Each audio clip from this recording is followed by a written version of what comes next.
Alright guys, it is a busy week in the Championship. In today's video we've got all of the weekend's action to digest, but the main focus will be the matches we've got coming up in midweek. As always, I want to hear from you in the comments down below. What did you make of your team's performance over the weekend, and how do you see your side getting on in midweek? Do drop your score predictions in the comments down below. 300 likes would be massively appreciated, but without any further ado, let's jump in. Starting out at Ashton Gate for Bristol City up against Sheffield United. The Blades had been a little bit jittery, a bit up and down on the road of late, but a good convincing performance from them over the weekend, beating Blackburn 2-0, and Ewood Park hasn't been an easy place to go to so far this season. I don't think Blackburn even had a shot on target in that game, which shows how dominant the Blades were.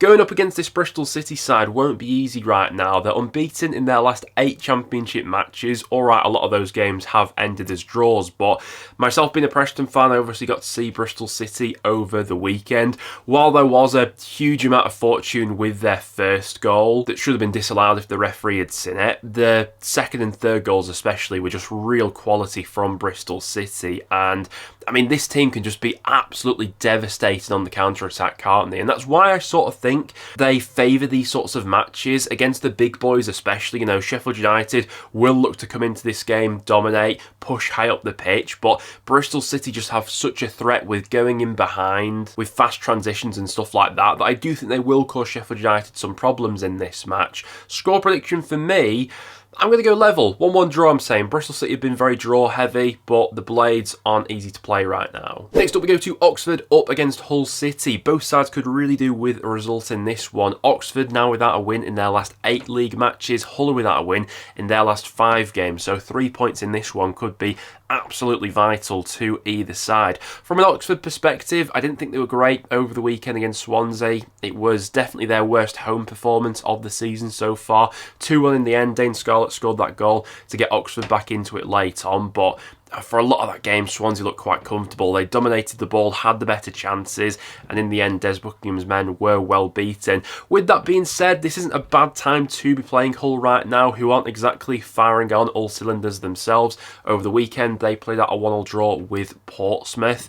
Decent first half from Hull. They took the lead fairly early in that game, but Pompey hit back early in the second half, and they never quite managed to get going after that point. Score prediction here, I wouldn't be surprised if this one ends level. Hull's last 3 matches have ended as a 1-1 draw. I'm going to say the same is going to happen here. 1-1 I'm saying between these two. Next up we go to QPR up against Middlesbrough. Borough looking to bounce back from that shocking result over the weekend, losing 3-0 against Coventry. To be honest, I probably should have seen that one coming. Middlesbrough's track record in head-to-head matches against Coventry in recent history is pretty shoddy, so not that many surprises that Coventry walked away with all 3 points in the end. The real blow for Borough coming into this one will be they'll be without Hayden Hackney after he was sent off in that game over the weekend, and going up against the QPR side who have looked a lot more resilient in recent matches. We spoke about QPR on a recent video and how good they were under Cifuentes defensively last season. It's felt like they've started to get back to that sort of template in recent weeks. It's back-to-back clean sheets for them now against Burnley and Sunderland, obviously, aided by the red card to Joe Bellingham in that game against Sunderland. QPR looked like the more likely side to go on and win that match. They're not firing on all cylinders in terms of scoring goals at the moment, but I've got a sneaky feeling QPR could just edge this one, you know. Borough being without Hackney, coming off the back of a poor performance over the weekend.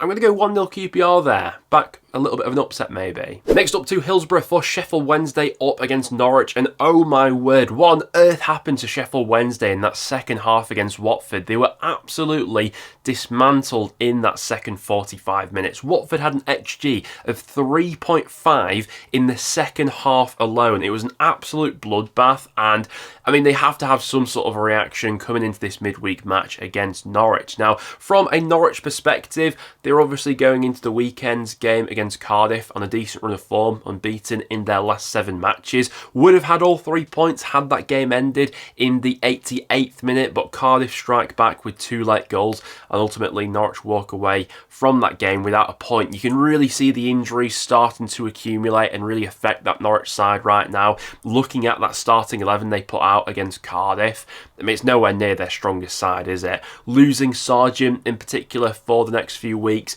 is a significant blow. But with all that being said, they've arguably got the best player in the league right now in Borges Sainz. He scored another cracking goal over the weekend. And if Sheffield Wednesday are going to be as open and exposed as they were in that game against Watford, I can definitely see Norwich getting a few goals in this one, even with how light that squad looks in a few areas. I'd fancy both teams to get on the score sheet in this one. A high-scoring draw wouldn't surprise me. I think I'm just edging it maybe towards Norwich because Sheffield Wednesday were so bad in that second half against Watford. Score prediction there, I'm going to go 2-1 Norwich, but anything could happen here. I didn't expect that result over the weekend for Wednesday at all. After that, we go to a massive match at the bottom of the table. We've got Plymouth going up against Portsmouth, both sides occupying a place in the bottom three right now. If Portsmouth win this match, they'll go level on points with Plymouth, but if Plymouth win it, Pompey will be seriously rooted to that spot at the bottom of the Championship.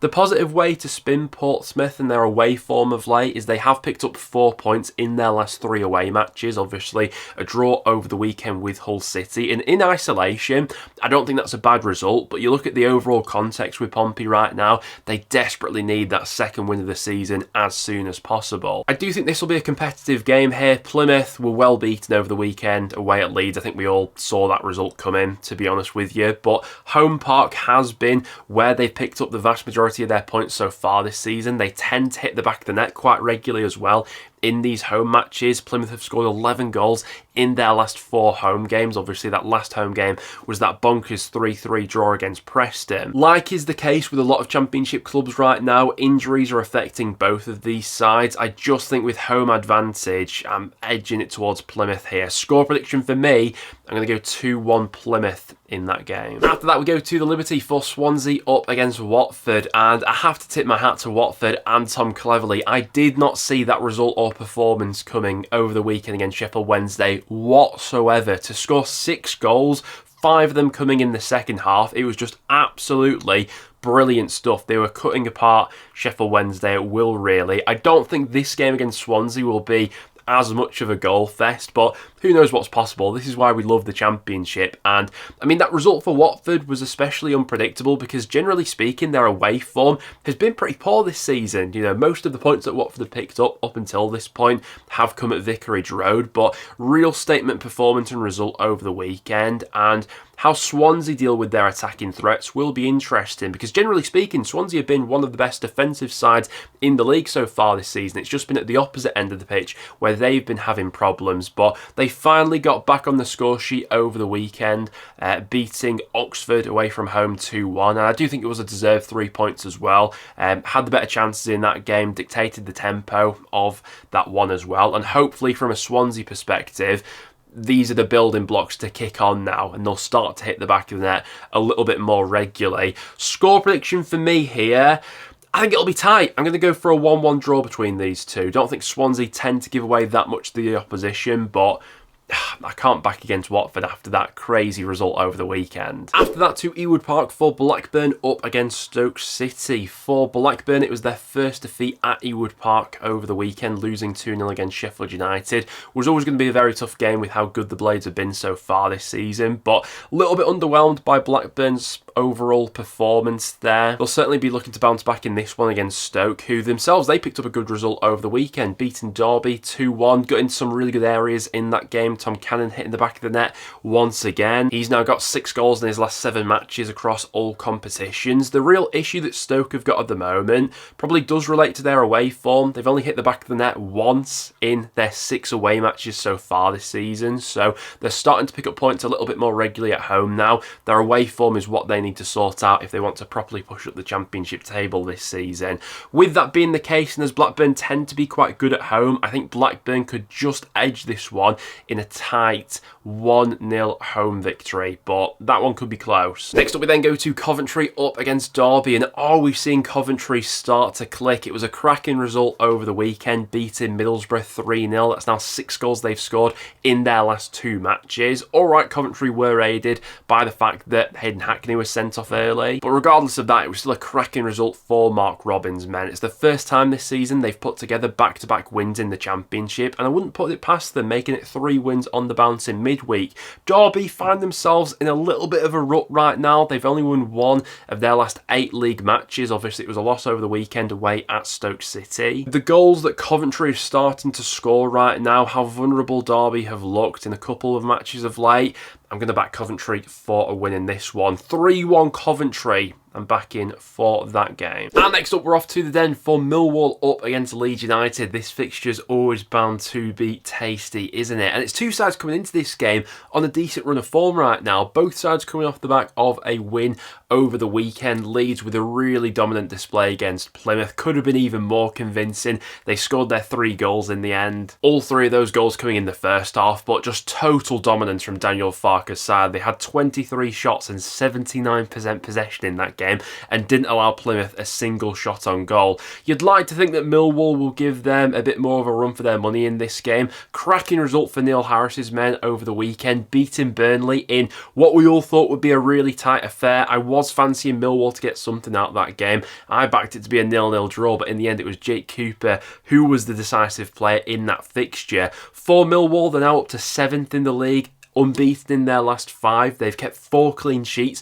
in those last 5 games. They're not giving a lot away to the opposition right now. Leeds have been fairly draw heavy on the road of late as well. I wouldn't be surprised if this one ends level. I'm going to go for a 1-1 draw at the Den between these two, although worth mentioning, Leeds have won their last 3 head-to-head matches against Millwall. Next up we go to Kenilworth Road for Luton up against Cardiff. Luton did manage to climb out of the bottom 3 over the weekend with a point against West Brom, but they're still nowhere near where they want to be in the table right now. And this won't be an easy game against the Cardiff side, who have seriously found some momentum of late. Since getting rid of Errol Bullock, they've now won 4 of their last 6 matches. They're unbeaten in that time as well. It was a dramatic late turnaround in that game over the weekend against Norwich. There's nothing sweeter than scoring in the last minute, is there? And I think Cardiff will give Luton a real run for their money in this one. With that being said, I do think that of Luton's performances of late, the best games that they've had mostly have come at Kenilworth Road. I think they've been more competitive in those sorts of matches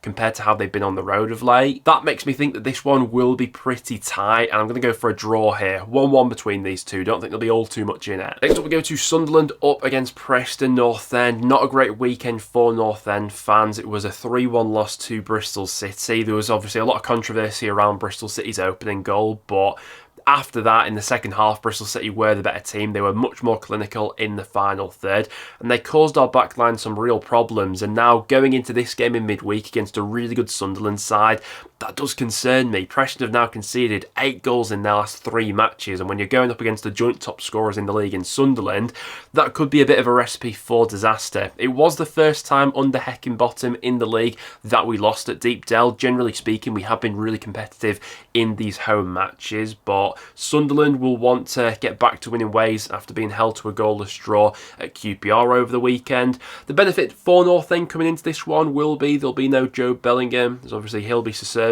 a suspension after his red card against QPR. Seeing Alan Brown lining up in an opposition shirt is going to hurt as well. That's just going to be a strange feeling all around. I wouldn't totally put it past Preston to bounce back in this game. I think we are that sort of spotty side who does turn up week to week, and you never really know when you're going to get a good top performance from North End, but on the balance of probabilities right now, I think it'd be foolish to back against Sunderland really. North End are just far too leaky at the back.